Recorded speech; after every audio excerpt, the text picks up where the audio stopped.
સંઘ પ્રદેશ દમણમાં પ્રવાસનને વધારવા અને સ્થાનિક વેપારને લાભ મળી રહે તે હેતુથી યુરોપના તર્જ પર રાત્રિ બજાર બનાવવાનું કાર્ય શરૂ કર્યું છે. નાની દમણના દુબઈ માર્કેટ 4 રસ્તાથી સર્કિટ હાઉસ સુધીનો રસ્તો નાઇટ માર્કેટ માટે પસંદ કરાયો છે. આ બજારને યુરોપિયન લુક આપવા માટે પ્રશાસન દ્વારા દુકાનો અને ઇમારતોના બાહ્ય ભાગ માટે ખાસ ડિઝાઇન અને રંગોના સમન્વય પર ધ્યાન આપવામાં આવ્યું છે. દુકાનદારોને પણ પોતાની દુકાનોને આ રીતે રિનોવેટ કરવા પ્રોત્સાહિત કરવામાં આવ્યા છે. આ નાઇટ માર્કેટનું કામ યુદ્ધના ધોરણે શરૂ છે અને 31 ડિસેમ્બર પહેલા પૂરું કરવાનું લક્ષ્ય રાખવામાં આવ્યું છે. રાત્રિ બજારમાં લાઇટોની ઝગમગાટ અને ડિઝાઇનર દુકાનો સાથે તે પર્યટકો માટે આકર્ષણનું કેન્દ્ર બની રહેશે.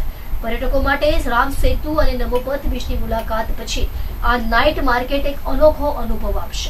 અંતે આ પ્રોજેક્ટનો સીધો ફાયદો પર્યટકોને જ થશે. આ સાથે જ આ વિસ્તારના દુકાનદારો માટે આર્થિક રીતે પણ લાભદાયી સાબિત થશે.